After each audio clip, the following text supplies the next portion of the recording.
Yo, what's going on, everybody? Welcome back to the Trophy Case Podcast. I'm your host, Anthony Pucci. And like I talked about in last episode, the NBA playoffs are right around the corner, and they're officially here. With the last slate of games taken off yesterday on Sunday, the last game of the season was the Warriors taking on the Clippers. Clippers end up doing just enough to hang on and take the W in that game. Honestly, just a banger of a game overall. Draymond misses the late layup. Harden balled out. Curry balled out. But it ultimately wasn't enough. The Warriors fall to the play-in, but we'll hop into that soon. I think at some points during the NBA season, it can kind of feel like the season drags on a little bit, or some games aren't as interesting, especially during kind of the dog days of the season, it feels like. But obviously, when the playoffs roll around, it's a great time to lock back into basketball. The playoffs are always give us a banger. And I don't think this year will be any different, especially with the great storylines and some of the great drama we have going on around the league. So, yeah, I think it's going to be a great playoffs. I kind of just wanted to hop on and go through my bracket predictions on how I think this year's playoffs are going to shake out. And yeah, let's hop into it. Wasting no time, here's the official bracket for the 2025 playoff run. You can see here the finals are slated to kick off June 5th. Obviously, it's going to be a great time as a basketball fan. So let's hop into it, see who's going to make it there. Starting off with the Western Conference, one seeded Thunder taking on could be the Kings, the Mavericks, or the Grizzlies. In my opinion, it doesn't really matter on who they take on too much. The Thunder have been the best team in the league, if not the second best team in the league all season long. And I don't think their opponent really matters too much in this matchup. I'm pretty comfortable saying that the Thunder are going to handle their business here, especially in round one. I'm expecting 4, if not 5 games at the most. Moving on to the first banger matchup here, in my opinion, the Nuggets taking on the Clippers. Nuggets obviously just recently fired their head coach and Mike Malone and their GM. So it's going to be really interesting to see how the Nuggets kind of respond to that, especially in the first round. I'm expecting this to be a 6-7 game series. Honestly, I expect it to be a great series back and forth the entire time. With the way Jokic is playing right now, I think he gets it to 6 or 7 games simply by himself. I know the Jamal Murray kind of health thing is looming. He should be good to go. He's looking probable. He should be ready to suit up. And honestly, I mean, obviously, it's going to make a difference. Jamal Murray makes a world of a difference. MPJ makes a world of a difference. But I think Jokic himself is going to win games in this series. It seems like the way that teams have kind of found that they're kind of guard Jokic is maybe let him score 45 and then 20 and just let everybody else kind of do nothing and just let him go off, but kind of contain everything else. Obviously, that's going to be a little bit harder to do with Jamal Murray back and potentially fully healthy, but it's going to, again, it depends to see where he's at. Hopefully, if MPJ can hit some shots for them, Christian Brown kind of hit some shots for them. They're going to need a lot of their younger guys to step up. So it's going to be interesting. Again, the Clippers really kind of flew under the radar this year. I don't think anybody was expecting them to be as good as they were. Clippers defend really well. Shout out Kawhi since he's been back. I think they're like 18-3 since Kawhi's been back. Zubac has had a huge jump this year. He's been incredible. Harden's been holding it down. Chris Dunn's a great defender. Norman Powell's a great scorer. Honestly, the Clippers have been playing really good ball for a long time now, and could take out the defending champions here in round one. And especially with their coach having zero experience, I think this going into the playoffs will literally be like his 4th game coaching. So that's going to be super interesting. Obviously, the Clippers have a big coaching advantage there with Tyronn Lue. Um, it's going to be tough to say just because Jokic is that good and he's the best player in the world right now, playing at honestly the highest level we've ever seen from Jokic. So it's tough to say, but I don't know. I really do think the coaching gap here is huge. I think the way the Clippers can defend is huge. I think Zubac, obviously, he's not Jokic at all, but he's kind of a similar build, and maybe he slows down Jokic just enough to the point where even if Jokic still gets his, it's maybe not to his normal level, and I think that could be the difference here, especially if some of their other guys around the edges aren't really playing at that high of a level. So I'm honestly going to take the Clippers here. Never thought I'd say that at the beginning of the season, but shout out to the Clippers. They've had a great year. Can't take anything away from them away at all. And honestly could end up in the Western Conference Finals. No real shocker to anybody. But moving on to my personal favorite matchup, the Lakers taking on the Timberwolves. I'm obviously a big LeBron fan, big Lakers fan, decently big Luka fan. I still think he complains to the refs too much. But obviously, when Luka's locked in, he's one of, if not the best in the world. I think the real storyline here is Luka versus Rudy again. In that playoff series last year, though, when Luka was obviously on the Mavericks, he had a lot of guys that this Lakers roster currently just doesn't have. Like last year, I'm looking at it now. He had Derrick Jones Jr., Daniel Gafford, Derek Lively, PJ Washington. Those guys are way better cutters and way better rollers than kind of what the Lakers have now. The biggest threat for that is really Jackson Hayes. And I know Jackson Hayes has been actually played like really well with Luka, pretty good lob threat. But the Lakers don't have nearly the depth that the Mavericks did last year to kind of punish Rudy in those pick and roll scenarios, or when Luka draws him out, if they can kind of cut backdoor. They don't really have as great rollers, like I said. So that's going to be interesting. But I just think Luka's enough of a killer on his own to still get his. When he switches on to Rudy, he's going to cook him. I just think obviously with LeBron, he's just too smart. So really, I think it's just going to come down to, even if these games are close, I just think the Lakers' late game execution is going to outweigh the Wolves here. I just think LeBron and Luka down the stretch of a game, like in the playoffs with real stuff on the line here, I just don't think they're really messing around. I think an underrated storyline for this series could be Jared Vanderbilt. I think he could be a really good defensive substitution on some of the Wolves players like Ant and Jaden McDaniels. But Vanderbilt has really struggled on offense since he's become a Laker, really his whole career, to be honest. So it's going to be interesting to see if JJ kind of gets him in as a defensive role. But I mean, it's in 2025, you need to be something on the offensive end, and Vando kind of hasn't shown that he can do that yet. So I don't know. It's going to be interesting to see what kind of burn he gets, if any. I think, like mentioning Jaden McDaniels, I think him and Julius Randle are going to be big here. For the Wolves. Obviously, Rudy, I think, could be pretty big and dominant inside just in terms of rebounding wise, like he usually is. Again, like I said, the Lakers obviously don't have the most size, but just Jackson Hayes up there and LeBron when he kind of wants to run the point forward. But the Lakers aren't a big team. The Wolves aren't too much either. Obviously, Gobert is just huge. So that's going to be an interesting matchup. But again, who's going to guard who in this series? Is Ant going to be on LeBron? Is McDaniels going to be on LeBron, which is probably a little bit more likely? But who's guarding Luka? If it's Ant on Luka, that takes away Ant on the offensive end because he's now putting out energy on the defensive end, and Luka's still going to get his. So I don't know. It's going to be a very interesting chess matchup there to see exactly what the matchups are. But I got to take my Lakers, especially in round one. I just think once it comes down to it, the Lakers are too good. Moving on to the Rockets taking on either the Warriors or the Grizzlies. This is going to be a really interesting play-in game taking place tomorrow night on Tuesday between the Warriors and the Grizzlies. I honestly think in terms of the Rockets match up better with the Warriors. I think the Rockets' size and the way that they defend would really bother Curry. We saw it in one of their last regular season games a couple weeks ago. Curry seemed really frustrated. Steve Kerr was frustrated. So was Draymond. I think the Rockets really have the youth and the athletic versatility to really cause some problems for Golden State.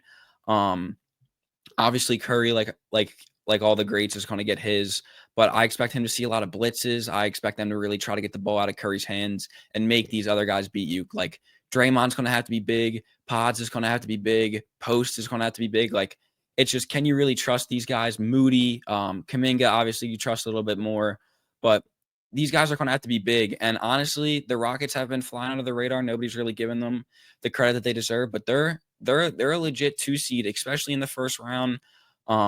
Whether it is the Warriors or whether it is the Grizzlies, I think the Grizzlies are actually a worse matchup for the Rockets, interestingly. Ja has the claim to be the best player in that series over Sengun, over Jalen Green, Amin Thompson. And I don't think Houston's size advantage against the Grizzlies is as big as their size advantage would be against Golden State. Obviously, with them having Zach Edey and Salty Aldama, I just think that advantage is shrunken. And again, that could be the gap, especially when the teams are this talented and the gap is super close. Ultimately, though, I think the Rockets have been such a good regular season team, and I do think they have the youth and the grit and like the want to get after it. Obviously, the Warriors and Grizzlies are going to want to get after it too, but I don't know. I just see the Rockets moving on. I think the Rockets have played great basketball throughout the regular season, and I think if there's any basketball gods, they'll be rewarded there in the first round. So here, moving over to the East, the Eastern Conference is a little bit more black and white, in my opinion, especially in the first round. The Cavs could take on either either the Heat or the Hawks, or the Heat or the Bulls. Sorry, it doesn't really matter. Cavs are kind of similar to the Thunder on the Western Conference side of the bracket. It doesn't really matter who they're taking on in the first round. It should be a 4, if not 5-game series at the most. So we'll take the Cavaliers to move on there pretty handedly. Now, again, another interesting matchup, 4-5 Pacers taking on the Bucks. Now, starting on the Pacers first, I think the Pacers are super interesting. I think you could see the Pacers either honestly, I think there's a scenario that the Pacers end up in the Eastern Conference Finals, but I also think the Pacers could lose in the first round if Giannis has a great run like we know Giannis can. Honestly, when thinking about this, I think truly this could go either way once again. Dame should be healthy. Pacers, Halliburton healthy, Pascal healthy. I just think it's really going to come down to if Giannis has a legendary playoff run like he's capable of. I think Giannis really is an all-time great, and in my opinion, in basketball, when it's such a star-driven sport, you have to give teams that have one of those generational superstars a chance, and especially when they have Dame and Bobby Portis back, and DiVincenzo is going to have to be big, but I'm honestly a big Giannis fan, and I think Giannis could get it done. I worry about him getting it done against, if you look ahead here, against a team like the Cavs or the Celtics. But I really do think Giannis is a generational and great enough player to the point where he could will his team to a series win against a team like the Pacers or even a team like the Knicks or Pistons, even though they're not taking them on there. But I'm gonna go Bucks their first round. Again, I could see the Pacers winning, but in my opinion, I would say Bucks winning around 6 or 7 there. Moving on to 3-6, Knicks taking on the Pistons. Pistons, obviously a great story this year, great coaching going on there in Detroit. Completely turned around from last season. They've tripled their win total. To go from losing 28 games in a row to being the 6th seed is just a phenomenal turnaround. Even if the Pistons do lose in the first round, I don't think it should be lost in translation how great of a season it really was. For those guys over there in Detroit, Cade obviously been balling out. He might get a first All-NBA team nod, if not second team, if not worst case scenario, third team. But Cade's really shown great improvement. Honestly, all those guys over there, all the young guys, have played great. It's really led to a great regular season for them. Knicks, I understand their criticisms with their record not being great against the best teams. But I said before in last week's video, a lot of teams in the league aren't going to have good records against the best teams. It just doesn't really make sense. The best teams are the best teams because they win all the time. So I think while that could hurt the Knicks in a matchup like against the Cavs or against the Celtics, who are the two obvious big dogs in the conference, but I think this is a really interesting, really fun, scrappy series. Unfortunately, the way the Pistons like to play, I think, unfortunately, could kind of hurt them here, where the Pistons kind of play like gritty, in your face, diving for loose balls, just full effort. I think the Knicks kind of do that. And the Knicks have been doing this for longer with Josh Hart and Brunson really hustling. And I think Cat's kind of come in there and fit in really well in the hustle culture. So, yeah, it's going to be kind of a real stone fight here between the Knicks and Pistons. I ultimately think with Brunson and with Cat, they get it done, at least in the first round. Moving on here to the Celtics taking on either the Magic or the Hawks. Again, like I talked about before for the Cavaliers, it doesn't really matter too much. Celtics should get it done like the Cavaliers in 4 or 5 games at the very most. Celtics should take care of business there pretty easily once again. Moving back over to the Western Conference, we're going to the second round here. Thunder taking on the Clippers. I think this would be a banger matchup. Clippers really have the wing versatility, but again, so do the Thunder. Shea, I think, would be a really interesting candidate to watch in this game because would Kawhi guard him? Would Chris Dunn guard him? I think that'd be a great matchup. Zubac, I think, would be also a person to watch on the Clippers side with him taking on Ihart and Chet over there on the Thunder. I think Zubac is honestly had a way better year than both of those guys, and I think he doesn't get as much credit or maybe as attention as a young Chet or Ihart over there because he was on the Knicks. But Big Zoo has played really good basketball for the Clippers, and I think he could definitely do some damage against the Thunder. But ultimately, like I said, the Thunder have just been the best team in the NBA. They're so deep, and I think even in the playoffs where that rotation shortens a little bit, again, you have like your main 7 guys. I still do think the Thunder's 7 guys are better than the Clippers' 7 guys, but the Clippers pose a really interesting matchup for a lot of teams just because of Kawhi and the way Ty Lue coaches that team and the way they just play defense overall. I mean, even Harden's a mediocre to plus defender on that team. So that really shows you what kind of culture they have going on over there, how cohesive they are as a team. They're really obviously moving great as a unit at this point. And especially if you think about it here, if they come off a win against the previous NBA champions just 2 years ago in the Nuggets, obviously the Clippers got to be playing pretty good ball to beat Jokic and Murray, presumably, if they're healthy. So again, the Clippers could roll here to the Western Conference, but I do think the Thunder are still just the best team. I think Shea, people might call him a flopping guard or flopping guard, foul merchant, all the disses on Shea, but I still think the Thunder get it done here over the Clippers. Unfortunately, obviously, you never wish for it, and I hate even to put it out there, so I'm gonna knock on the desk. But you worry about a Kawhi potential injury, and once the playoff games start getting more important, you really worry about Harden. And Harden might give you a good game here, like he did on the Sixers, but then the inevitable playoff Harden stinker is coming, so that could obviously cost you a game there, and that could be the difference, especially against a super talented team like the Thunder. But now moving on to the Lakers taking on the Rockets. We've seen the Lakers play the Rockets a couple times this year. Obviously, always super good matchup. I just think the Lakers are too experienced. I think LeBron sensing kind of that this could be maybe his last real run at a title. I know obviously Luka's presumably going to be there for the future, and LeBron doesn't seem like slowing down too much, but he is inevitably getting older. And I think especially this year when it does kind of feel so open, where you could see the Nuggets in the Western Conference Finals or the Clippers or the Thunder. I think LeBron kind of seizes the opportunity, and especially with Luka, I just think they're too good. I think the Rockets obviously have had a great season, and I don't think the Rockets should hold their head low at all for going out in the second round. I think they've been taking great steps overall as a franchise.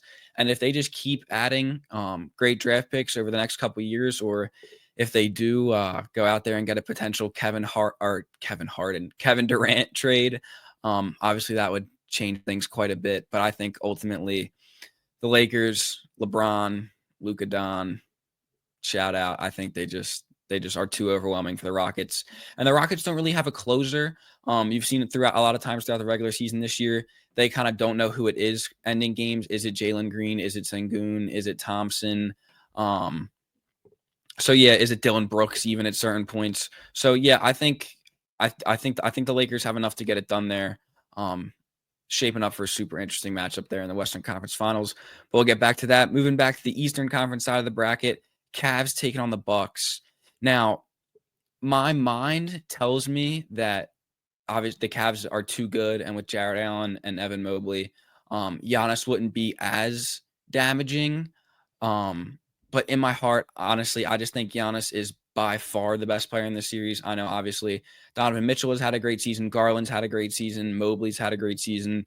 I still think Giannis is all-world level. In my opinion, second, if not third, absolute worst-case scenario, best player in the world. But I do just think the Cavs have really just been better throughout the regular season. Cavs have been healthier, better guard play. Unfortunately, that's a diss on Dame, but Dame obviously hasn't had his Dame level season. Garland and Mitchell, like I said, have been great. I think the Cavs get it done. Unfortunately, this really does set up another interesting offseason for the Bucks, because it's kind of like, where do they go from here with Dame kind of being stuck on the team? Does Giannis ask out potentially? I don't know. It's another really interesting year for the Bucks. What do they do with Doc Rivers? Yeah, you never know with him either. So I don't know. The Bucks are kind of in a weird spot right now, especially having a top 3 player in the world. You kind of think that they would be competing more in the last couple of years than they have been, and especially if they lose here again in the second round or even the first round. It's not looking good in Milwaukee. But moving on to 3, taking on the 2, Knicks versus Celtics. Obviously, historic matchup here, New York versus Boston. I think this would be a great matchup, but honestly, the Celtics are just too good once again. The Celtics wings with Tatum and Brown, obviously, I think would be a pretty bad matchup for the Knicks on Brunson. I think Brunson would have a tough time scoring. I think Cat would kind of be able to do his thing on Porzingis, but overall, the Celtics just play such good team defense as a whole that I think that would be enough to kind of stalemate the Knicks. And again, the Celtics are just too talented. So unfortunately, like a lot of people have predicted, I do have Cavs Celtics Eastern Conference Finals. That does kind of seem like the way that we're headed. Um, I wish I did something a little bit more interesting, but again, I'm trying to be as accurate as I can be. So I really do think these are just the two best teams in the conference. So as long as there's no drastic injuries, I do think this should be how it shakes out on the Eastern Conference side. So here's your final four for the NBA. I have the Thunder and the Lakers, and then in the Eastern Conference, I have the Cavs taking on the Celtics. Thunder Lakers, I think, would be a great series. We saw a couple nights ago the Lakers get a big win against the Thunder, and then the very next night they're going at it again. Luka gets ejected on some BS, and then the Lakers going to lose that game. I don't think the Thunder can honestly feel too great about that game though, because while the Lakers had Luka, they were in the game the entire time. They were actually winning. So I do think if Luka stays in that game, it's a different outcome. And then going into this potential series, their last two matchups, the Lakers would have both won. So I do think that's could be in the Thunder's head, especially if they're a young team like they are. But they did get that win. But again, I don't feel like you feel too great about that. And I think at this point, the Thunder will have kind of just been overwhelming teams with just sheer talent. I think again, the first round they just beat whoever it is, no matter what. And then I think if they face off against the Clippers, they're just too talented and too deep to beat the Clippers. But I think if they face off against the Lakers here, that means LeBron is clicking and healthy, and Luka is clicking and healthy. And I just think those guys, especially with the way that JJ's been using Rui and Austin Reeves, and shout out Jackson Hayes and Dorian Finney-Smith, I think they're honestly just too good. And I think even though that'd be a great series, I could see it going 6 or 7. I think if it did go 7, you would take LeBron and Luka in that pretty handedly. I don't think there's honestly two other players that you would want more than those two. And then seeing who the Lakers would face off against, we have the Cavs versus Celtics. Honestly, the Celtics and Cavs are a super interesting matchup just because they're kind of similar as teams. Obviously, the Cavs are a little different because they have the great guard play, where the Celtics have better wing play. But overall, I think it's a super interesting matchup to see kind of who guards who there. Which one of the Celtics wings, whether it would be Tatum or whether it would be Brown, guards Mitchell, who guards Garland, and then kind of the big man matchup between Mobley and Allen, and then Porzingis and like Sam Hauser per se. But overall, again, I think the Celtics have just been too good. They're the defending champions. Um, Obviously, the Cavs season has been tremendous. Nobody really saw this coming with the Cavs at all. I think a lot of people expected the Cavs to kind of be in like that 3-4 range, with a lot of people thinking the Sixers. God, I mentioned the Sixers, but their Sixers obviously shouldn't even be mentioned. They didn't make it. And the Cavs really just had a great regular season overall. You saw the great offensive jump from Evan Mobley that everybody was kind of waiting for and seeing if he was really capable of. He showed you that this year. So again, Cavs, nothing to be really mad about with them. But I do ultimately think they fall to the Celtics. And then we have a historic matchup here for the chip. Obviously with the Lakers taking on the Celtics. This might just be my bias once again, but I do think that the Lakers will be the 2025 NBA champions. I think LeBron and Luka, again, if they're healthy, I know I sound like a broken record, but that really is just the story of the team. But if you want to do a little bit of a deeper look on it, I think AR has been great. Like I said, Rui has really been great.